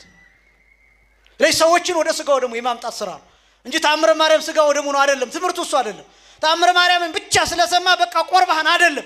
ተአምረ ማርያም ስጋው ደሙን ይተካልም አይደለም በጭራሽ። እንዲህ አይነት ትምህርትም የለም። በደንብ ማወቅ አለባችሁ፣ መረዳት ስላለባችሁ። ይሄን ተአምረ ማርያምን ብቻ እየሰማችሁ ቁማችሁ እየሰማችሁ አሜን ብላችሁ ስለሄዳችሁ ቆረባችሁ ማለት አይደለም። ነገር ግን ለስጋው ደሙ ያበቃችኋል። የቅዱሳን ቃል ኪዳን የቅዱሳን ምልጃ ለስጋው ደሙ ማብቃት ነው ዋናው። የቅዱሳን በረከት በሁላችንም ላይ ይደርብን። የእመቤታችን አማላጅነት አይለየን። ለስጋው ደሙ ያላችሁን ጥንቃቄ አሁንስ እኛ ብዙ ሆነን እናስቀድሳለን።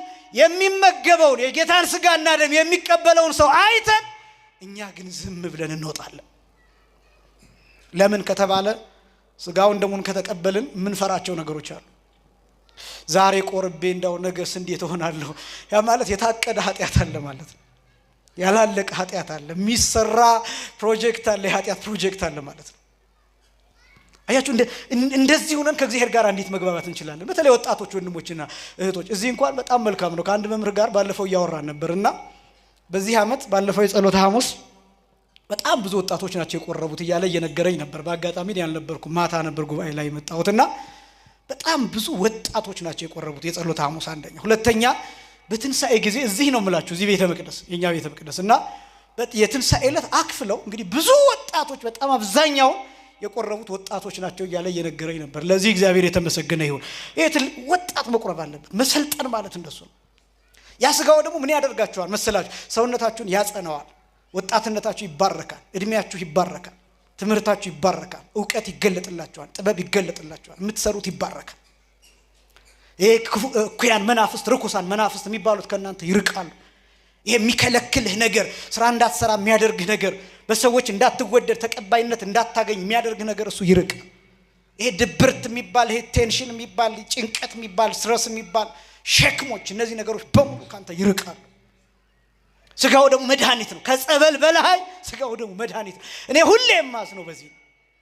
ኦርቶዶክሳውያን ጸበል መጠመቃችን መልካም ነው። ከዚህ ተነስቶ በብዙ ኪሎ ሜትሮች አቋርጦ ሻንጣ ተሸክሞ ጸበል ለመጠበቅ የኢትዮጵያ ሀገር ዳር ድረስ ይሄዳል። መልካም ነው። እዚህ አጠገቡ ያለው ቤተክርስቲያን ገብቶ ግን ሥጋው ደግሞ አይቀበልም። እማዝነው በዚህ ነው። ይሄን ጥያቄ መጠየቅ እፈራለሁ። ከሥጋው ደሙና ከጸበል ማን ይበልጣል ብዬ መጠየቅ እፈራለሁ። ለምንድነው የምፈራው? ጸበል እንዳትሉኝ ስለምፈራ። ጸበል ቅዱስ ውሃ ነው። ጸበል ምንድነው አልኳችሁ? መለኮት የተዋሃደው ግን አይደለም። ምን የተዋሃደው አይደለም? የእግዚአብሔር ቃል ያረፈበት የተቀደሰ የተባረከ ከደዌ ሥጋ ብቻ የሚያድን በሉ እስኪ ከደዌ ሥጋ ብቻ በሉ እስኪ የሚያድን ጸበል የተጠመቀ ሥጋውን ደሙን ግን ባይቀበል መንግስተ ሰማያት ይገባል? በእኛ አካባቢ ሙስሊሞችም ይጠመቃሉ። በነገራችን ላይ ጸበል ስለተጠመቁ ግን መንግስተ ሰማያት ይገባሉ? ይፈወሳሉ። በነገራችን ላይ አይከለከልም። በነገራችን ላይ እነዚህ ገቢረ ተአምራት የሚባሉት ለማያምኑ ሰዎች አይከለከልም። ለምሳሌ አንድ ሰው መጥቶ እዚህ ቤተክርስቲያን ልንከባለል ቢል የማያምን ሰው መጥቶ እዚህ ቢንከባለል አይከለከልም፣ ይችላል። ሥጋው ደሙ ግን አይሰጠው። የቅዳሴ ጸበል አይሰጠው። ጸበል ልጠመቅ ቢል ይችላል። መጥቶ ካህኑን ባርኩኝ መስቀል ባርኩኝ ቢል ይሳለማል። ለምን? ይሄ ሰው ቢመጣ ቢሆንስ? ይሄ ሰው መስቀል በመሳለሙ መስቀሉን አያረክሰው። መስቀሉ ይህንን ሰው ይቀድሰዋል እንጂ ያ ሰው መጥቶ እዚህ ቢንከባለል ይሄን አውደ ምሕረት አያረክሰው። እዚህ አውደ ምሕረት እሱ በመምጣቱ እሱ ይቀደሳል፣ ይባረካል እንጂ ሥጋው ደሙ ግን አይሰጠውም። ለማያምን እንኳን ለማያምን ይቅርና ለተወገዘ ሰው ከክርስቲያኖች ለተወገዘ ሰው ሥጋው ደሙ አይሰጥም። ለተወገዘ ሰው ምን ላለ ሰው አልኳችሁ? ለተወገዘ ሰው። ግን ይሄ ብቻም አይደለም። ሌላ ኬዝ ካጋጠመ ግን ለተወገዘ ሰውም ሥጋውን ደሙን ይሰጣል። ሊሞት የሚያደርሰው ህመም ካጋጠመው እንዲቆርብ ይደረጋል። እኔ በጣም ፍትሐ ነገሥቱ ነው የምላችሁ አንቀጽ 13 ላይ አልኳችሁ። ለሞት የደረሰ ሰው ቢኖር ግን የተወገዘ ክርስቲያን የሆነ ነገር ግን በውግዘት የተለየ ሰው ቢኖርና ለሞት የሚያደርስ በሽታ ቢገጥመው መቁረብ እፈልጋለሁ ቢል እንዳትከለክሉት ብሎ ጽፏን ፍትሐ ነገሥቱ። የዚህ ቤተክርስቲያን ምህረት አስደናቂ ነው። እንዳትከለክሉት። ለምን? ሥጋውን ደሙን ተቀብሎ ደግሞ በጣም የሚደንቀው እንደው ታውቃላችሁ፣ ሥጋውን ደሙን ተቀብሎ ግን ሳይሞት ቢቀር ከዛ በኋላ እንዳትለዩት ሰውየው ነው ማለት እንደገና ወደ ምእመናን ይቆጠር። ለምን? ሥጋው ደሙ ፈውሶታል። ሥጋው ደሙ ያዳነውን አንተ ምን ቤት ነው የምትከለክለው? የዚህ ቤተክርስቲያን ምህረት የእግዚአብሔር ምህረት አስደናቂ ነው። ክብርና ምስጋና ለስም አጠራሩ ይሁን። በእውነት አመስግኑት። እና የሚከለከሉ ሰዎች ጸበል መጠመቅ መንግስተ ሰማያት እንድትገባ አያደርግም፣ ከደዌ ሥጋ እንድትድን ያደርጋል። ለሥጋው ደግሞ ያበቃል ማለት ወደ ውስጥ ምስጢራት እንድንገባ ያደርጋል። ጸበል ስለተጠመቅ ግን መንግስተ ሰማያት ትገባለህ የሚል ትምህርት የለም። አጋንንት ስለወጡልህ መናፍስት ርኩሳን ስለወጡልህ ብቻ መንግስተ ሰማያት ትገባለህ የሚል ትምህርት የለም። እንኳን የወጡለት ሰው የተፈወሰ ሰው ይቅርና ፈዋሹ ራሱ መንግስተ ሰማያት ይገባል የሚል ትምህርት የለም። አጋንንትን ያወጣ ሰው መንግስተ ሰማያት ይገባል የሚል ትምህርት የለም። እንዲህ ተብሎ ተጽፏል። አጋንንትን የሚያወጣው ሰው ራሱ ስጋውን ደሙን መቀበል አለበት፣ መቁረብ አለበት፣ እንዴ አማኝ መሆን አለበት። እንዲህ ተብሎ ተጽፏል። የማቴዎስ ወንጌል ምዕራፍ 7 ቁጥር 20 ጀምሮ እንዴ ኢየሱስ ኢየሱስ ወይም ጌታ ሆይ ጌታ ሆይ የሚለው ሁሉ ምን አይገባም? መንግስተ ሰማያት አይገባም። መተው ምን እንደሚሉት ተናግሯል። ጌታ መተው እንዲህ ይሉኛል፣ አጋንንት አውጻይነ በስምከ ወአብያተ ኃይላተ ገበርነ በስምከ፣ ታላላቅ ኃይላትን ተአምራትን አደረግን፣ አጋንንትን አወጣን። ወተነበይነ በስምከ፣ በስምህ ትንቢት ተናገርን። በስምህ ምን ተናገር? ከዛ ጌታ የሚለው ምን መሰላችሁ? እኔ እላቸዋለሁ እያአምረክሙ አላውቃችሁ ረሃቁ ምኔ ኩልክሙ ገበርተ አመፃ፣ እናንተ ሌቦች አጭበርባሪዎች ከእኔ ራቁ እላቸዋለሁ ይላል። እግዚአብሔር እንዲህ ከመባል ሁላችንንም ይሰውረን። ልመጻደቅ ፈልጌ አይደለም በሌሎች ግን ክርስቲያን መሆን አለባቸው።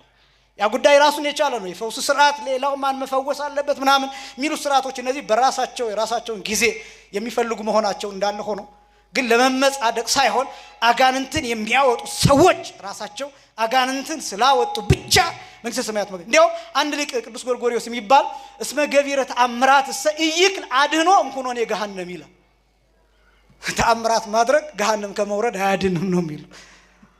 ተአምራት ማድረግ አንዳንድ ነገሮች አልተረዳንም ምእመናን፣ አንዳንድ ነገሮችን አልተረዳናቸው። ጸበል አትጠመቁ ግን አይደለም ሐሳቡ።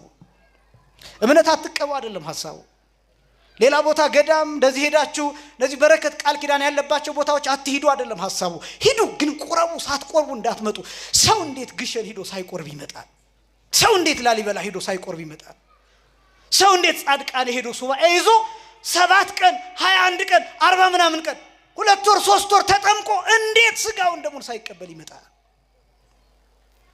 በጣም ብዙ ምን በትናቸው ነው። ይሄ ደጋፊነት ማለት ምን እንደማለት መሰላችሁ? ይሄ ማለት በሌላ አገላለጥ አንድ ሰው ለምሳሌ የዓለም ዋንጫ የተዘጋጀበት ሀገር ቢሄድ ከዛ ደግፎ ቢመጣ ይሄ ሰውዬ ኳስ ተጫውቶ መጣ ነው የሚባለው ወይስ ደግፎ መጣ ነው የሚባለው? በኳስ ጨዋታው ላይ ምንድነው የሚያደርገው ነገር? ይሄዳል፣ አብሮ ይጮሃል፣ የጨዋታውን ሁኔታ ያያል፣ ፕሮግራሙን ያያል። ምናልባት የሚያደንቃቸውን ሰዎች በአካል ሊያይ ይችላል። ነገር ግን ሜዳ ገብቶ አልተጫወተም። ስጋውን ደሙን መቀበል ማለት ሜዳ ውስጥ ገብቶ ኳሷን ማንቀርቀብ ማለት ነው። ጎል ውስጥ ማስገባት ማለት ነው። ደጋፊነትና ተጫዋችነት ይለያያል። አንዳንድ ነገሮችን አልተረዳናቸው። ስጋው ደሙ መቀበል ማለት ኳሷን በእጅ በእግር ማድረግ ማለት ነው። ያለዚያ ምን እንደሚሆን ታውቃላችሁ? የኛ አድናቂዎች ብቻ ትሆናላችሁ። ኳሱኛ እጅ ይሆናል። ያ ማለት ስጋው ደሙን እኛ እንፈትታለን፣ እናንተ አትቆርቡም። እኛ ካባ ለብሰን እንመጣለን። ከዛኛ ህዝብ በተሰበሰበበት እናስተምራለን። አቤት መምህር ገሌ ሲያስተምር። ከዛስ እኛ የሚከፈለንን የትራንስፖርት ይዘን እንሄዳለን። እናንተ ግን ባዷችሁን ትሄዳላችሁ። የኛ ሲሳይ ብቻ ትሆናላችሁ። እግዚአብሔር ከዚህ ሁላችሁንም ይሰውራችሁ። አያችሁ፣ የትምህርታችን መጨረሻ ስጋው ደሙ መሆን አለበት። የኛ መደነቅ፣ የኛ መደናነቅ፣ የኛ መሽቀርቀር መቅረት አለበት። የዘማሪና የሰባኪ ማወቂያ መታወቂያ እነዚህ ነገሮች ብቻ መቅረት አለባቸው። አናስተምር አይደለም፣ መልካም ነው። ግን ምንድነው ለውጡ? ጉባኤያትን ሰርተን አስጊጠን ዲኮር አድርገን ብዙ ህዝብ ተሰብስቦ ያ ሁሉ ህዝብ ታይቶ በሳምንቱ ያ ህዝብ ካልቆረበ ጥቅሙ ምን ይሆናል?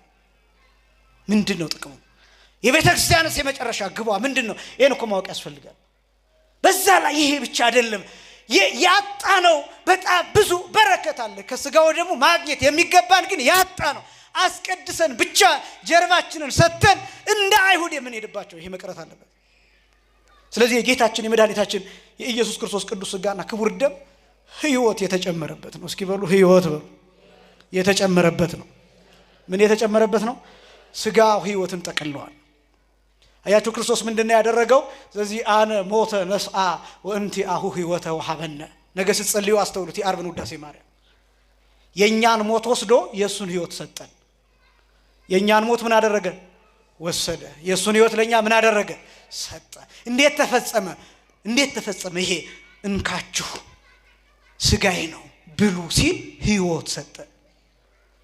እንካችሁ ሁላችሁ ከእርሱ ጠጡ ብሎ ደም ሲሰጠን ደም ውስጥ ህይወትን ጨመረ፣ ለኛ ህይወትን ሰጠን። ከዚያስ የኛን ስጋ ይዞ መስቀል ላይ እሱ ሞተ።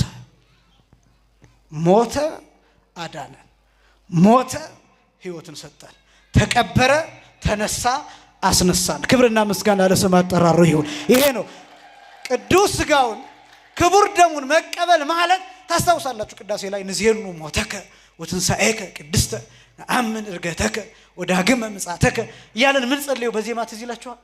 ሞትህን እንናገራለን፣ ትንሣኤህንም እንዲሁ እንናገራለን፣ ዕርገትህን እንናገራለን፣ ዳግመኛ መምጣትን እንናገራለን። ምን እያለን መሰላችሁ? ደሙ ውስጥ የሞቱን ነገር አስቀምጧል። ስለኛ እንደሚሞት ለምን? የሱ ሞት ለኛ ሕይወት ስለሆነ። ያ ብቻም አይደለም፣ ማረጉን ሥጋ ውስጥ አስቀምጧል። ለምን? የሱ ማረግ የኛ ዕርገት ስለሆነ።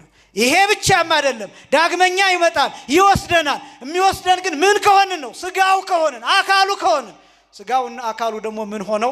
የሱን ሥጋና የሱን ደም ከተቀበልን ነው። ሥጋዬን የበላ ደሜን የጠጣ የዘላለም ምን አለው? ሕይወት አለው። ሕይወት ተቀምጦበታል። ሥጋውና ደግሞ ሕይወት ተቀምጦበታል። ጥበብ አለው። ለምንድን ነው ሰዎች ሌላ መድኃኒት ፍለጋ የሚሄዱት? ለምንድን ነው ሰዎች ሌላ መነሻ ፍለጋ የሚሄዱት? ለምንድን ነው ሰዎች ዕውቀት የሚገልጥ ፍለጋ የሚሄዱት? እንዲያውም ቅዱስ ኤፍሬም የሚናገረው በሐሙስ ውዳሴ ማርያም ላይ ዳግመ ከፈለን ንብላ እምፀ ሕይወት ይላል። ዳግመኛ ከዕፀ ሕይወት እንድንበላ አደለን፣ ከሕይወት ዛፍ ፍሬ። መጀመሪያ ለአዳም የተፈጠሩ 3 እጽዋት ናቸው። እየጨረስኩኝ ነው። ለአዳም የተሰጡት 3 እጽዋት ናቸው በገነት። ስንት እጽዋት አልኳቸው? 3 እጽዋት። የመጀመሪያው ጠብቅ የተባለው ነው፣ ዕፀ በለስ።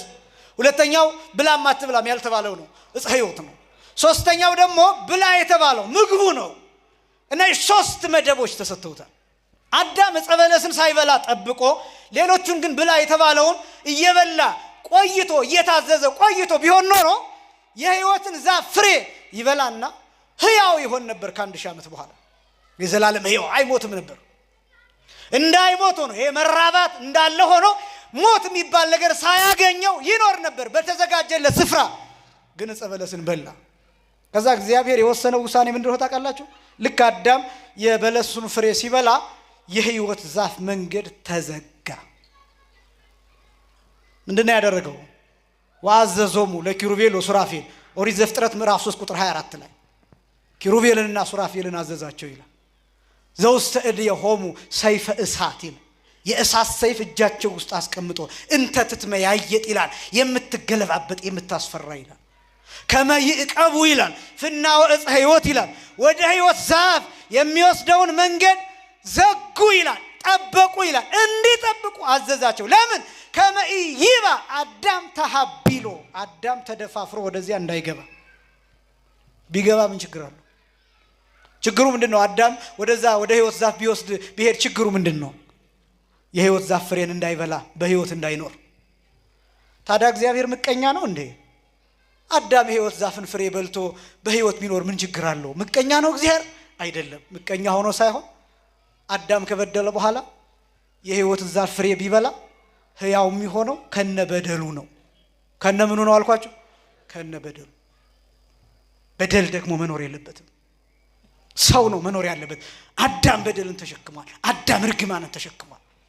ስለዚህ የዕፀ በለሱን የዕፀ ሕይወትን ፍሬ ቢበላ በሕይወት ሲኖር ያዘለው ጀርባው ላይ ያለው አእምሮው ላይ ያለው ልቡናው ላይ ያለው ሰውነት ላይ ያለው ርኩሰት አብሮት ለዘላለም ይኖራል። ያ ደግሞ እንዲኖር እግዚአብሔር አይፈቅድም፣ አይወድም። ስለዚህ ምን መሆን አለበት? ወደ ሕይወት ዛፍ ፍሬ የሚወስደው መንገድ መዘጋት አለበት። ከዛስ ክርስቶስ መጣ። ምን ብሎ ተናገረ? አስደናቂው የዮሐንስ ወንጌል ምዕራፍ 14 ቁጥር 6 ላይ እኔ መንገድ እውነትና ምንድን ነኝ አለ? ሕይወት ነኝ። የሚገርም እኮ ነው። መንገድ ነኝ አለ፣ እውነት ነኝ አለ፣ ሕይወት ነኝ አለ። መንገድ ምንድን ነው? ያ ተዘግቶ የነበረው መንገድ ክርስቶስ ከፈተው። ያ መንገድ ወዴት ነው የሚወስደው? ወደ እውነት። ያ እውነት ወዴት ነው የሚወስደው? ወደ ሕይወት። ሕይወትስ ማን ነው? ራሱ ክርስቶስ። ክብርና ምስጋና ለአምላካችን ይሁን። ያ ሕይወት እንዴት ይገኛል? ያ ሕይወት እንዴት ይገኛል ቢባል መድኃኒት በመውሰድ። ምን በመውሰድ? ቅዱስ አግናጤዎስ ዘአንጾኪያ የሚባል ሊቅ the medicine of immortality ብሎ ይጠራዋል። የጌታን ስጋና ደም the medicine of immortality ማለት የኢመዋቲነት መድኃኒት ማለት ነው። የሕይወት መድኃኒት፣ የመኖር መድኃኒት፣ ዘላለም የመኖር መድኃኒት፣ ለዘላለም ሕይወት የሚዋጥ መድኃኒት፣ ለዘላለም ሕይወት የታዘዘ፣ ለዘላለም ሕይወት የተሰጠ፣ ለዘላለም ሕይወት የሚወሰድ መድኃኒት ስትወስደው በደምህ ሴል ውስጥ ገብቶ ነው በሽታውን እንዲወጣ እንዲሞት ወይም የበሽታውን ምክንያት እንዲደርቅ የሚያደርገው መድኃኒት እንደዛ ነው። መድኃኒት ሲሰራ በግሉኮስ ሌቭል ነው የሚሰራው እንደምታውቁት። ቀጥታ ወደ ደማችን ነው አብዞርብ የሚደረገው። በዛ ሌቭል ነው የሚሰራው ቀጥታ ደም ውስጥ እንዲገባ ተደርጎ። ያ ማለት በሌላው በዳይጀሽን ሲስተም ወደ ውጭ እንዳይወጣ ተደርጎ ነው፣ ቆሻሻ ሆኖ እንዳይወጣ ተደርጎ ነው መድኃኒት የሚሰራው። ቀጥታ ደም ውስጥ ገብቶ ደማችን ሴል ውስጥ ያሉትን በሽታዎች ይገላቸዋል። የጌታ ስጋና ደም ምን ያደርጋል? ልክ ስንበላውና ስንጠጣው ደማችን ውስጥ ይዋሃድና ስጋችንን ከጌታ ስጋ ደማችንን ከጌታ ደም ጋር ያዋሃደውና ክርስቶስ ጭንቅላት ሆኖ ክርስቶስ አንጎል ሆኖ ወይም ክርስቶስ ሴንትራል ነርቨስ ሲስተም ሆኖ እኔና እናንተ ከራስ በታች ያሉትን አካላት እንሆናለን። ክብርና ምስጋና ለአምላካችን ነው። ይሄን ምስጢር የሰጠን አምላክ ጨምሮታል። ደሙ ውስጥ ይሄን ሕይወት ጨምሮታል።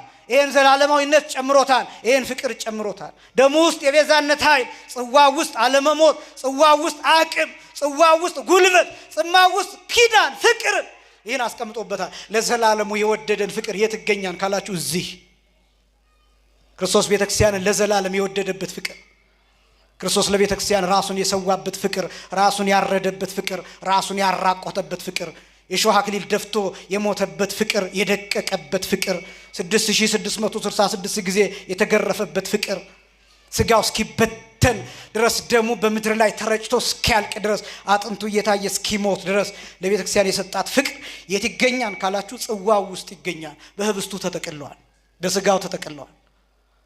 ስጋው ሲሰራ ህብስቱ ሲዘጋጅ እንዳልኳችሁ ምስጢር ነው። ይሄን ብቻ ግን ልንገራችሁ 13 መስቀል አለው። ስንት መስቀል አለው? 13 መስቀል። የ13ቱ ሕማማተ መስቀል ምሳሌ እንዳልኳችሁ ውስጥ አዘገጃጀቶች አሉ። ያ ማለት ካህናቱ ለሚቆርበው ሰው ራሱ የሚሰጡት ፖርሽን አውቄ ነው ይሄን ቃል የተጠቀምኩት ይወስኑታል በመስቀሉ ልክ። ያ ነው የሚሰጣቸው። ያ ማለት መስቀል ላይ የተገረፈው ከዚህ በፊት ብዙ ጊዜ በተደጋጋሚ የገለጥኩት ስጋ ወዳለበት ንስሮች ይሰበሰባሉ የሚለው የማቴዎስ ወንጌል ምዕራፍ 24 ቁጥር 28 ላይ ያለው ቃል እሱ ማለት ነው። ብቻውን እንዳይመስላችሁ ይሄ ደም ቅንጣት የቤተክርስቲያን የምትሰጠው የደም ቅንጣት የምትሰጠው የስጋ ቁራሽ ያ የዘላለም ፍቅር የታተመበት ነው። ይህን ህይወት መቅረብ ያስፈልጋል። ይኸውላችሁ በመጨረሻ አጽንኦት የምሰጠው በእርግጥ ሳምንት እቀጥላለሁኝ ይህንን ቅድመ ቁርባን፣ ጊዜ ቁርባን፣ ድህረ ቁርባን የሚለውን እሱን አሳያለሁኝ። ነገር ግን ሁላችንም ለስጋው ደግሞ መዘጋጀት ያስፈልጋል። ይኸውላችሁ ንጹሃን አይደለንም ብላችሁ በጥቃቅን ኃጢአቶች ቅድም እንዳልኩት በእሱ አትፉ። እሱን ለንስሐ አባቶቻችሁ አሳውቋቸው። ንስሐ አባቶቻችሁ ቁረቡ ካሏችሁ የንስሐ አባቶቻችሁን ምክር ውሳኔ ስሙ። ነጋዴ ነኝ ብለህ ወደ ኋላ አትበል። ነገ ትርፍ ጨምሬ እሸጣለሁና ዛሬ ቆርቤ ነገ እንዴት ሆናለሁ? ታዲያ ወይ ንግዱን ካልተውከው ወይ ካልቆረብ ከየትኛው ነው መሆን የሚቻለው? እየነገዳችሁም መቁረቡንም ትታችሁት እንዴት ይኮናል? ቢያንስ እንኳን አንዱን ማድረግ ነገ ይላል ጌታ ክፋቷ ይበቃታን ይላል። ስለዚህ ነገ ስለ ነገ አታስቡ፣ ለዛሬ ነው ይላል። ይሄን ስላችሁ እንዳልኳችሁ እንደው ሌላውን የነገ ወዲያ ኃጢአት ፕሮጀክት ፈጽሙ ማለት አይደለም። ግን ዛሬ የኛ ቀን የመዳን ቀን ዛሬ ስለሆነ ለዛሬ ተዘጋጅተን እንቁረብና ነገ ደግሞ እናውቃለን። ሳትቆርቡ ከምትቀሩ ዛሬ ቆርባችሁ ነገ ኃጢአት ብትሰሩ ይሻላል። ጭራሽ ሳትቆርቡ በደንብ በተሳሳተ መንገድ እንዳትረዱኝ። ጭራሽ ሳትቆርቡ ከምትቀሩ ዛሬ ቆርባችሁ ነገ ኃጢአት ብትሰሩ ይሻላል። ለምን? ስለ ነገ አናውቅም። ሰውነታችንም ከኃጢአት ተለይቶ አያውቅም። አይምሮአችን ከኃጢአት ሐሳብ ርቆ አያውቅም።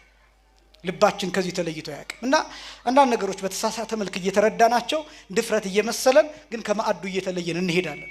ይሄ ማለት በሌላ አባባል በይሉኝታ ልክ አሁን ድግስ ተጠርታችሁ ለምሳሌ ሰርግ ቤት ሄዳችሁ በሉ አንሱ ብፌው ሲትባሉ ኧረ እኔ በልቼ ነው የመጣሁት ይቅርብኝ እግዚአብሔር ይስጥልኝ ትላላችሁ።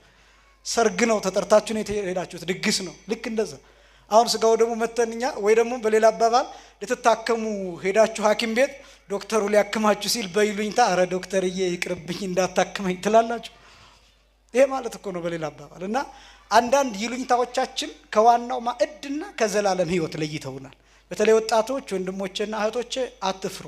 ምናልባት ብዙዎቻችን ከቆረብን በኋላ የምንኖረው ሕይወትም ያሳስበናል። አሁን አንዳንዶች ወጣቶች እንዲያው ከቆረብኩ በኋላ እንደገና ተመልሼ አሁን ከጓደኞቼ ጋር የሚል ሰው አለ። ካላደረከው መልካም፣ ባታደርገው ጥሩ።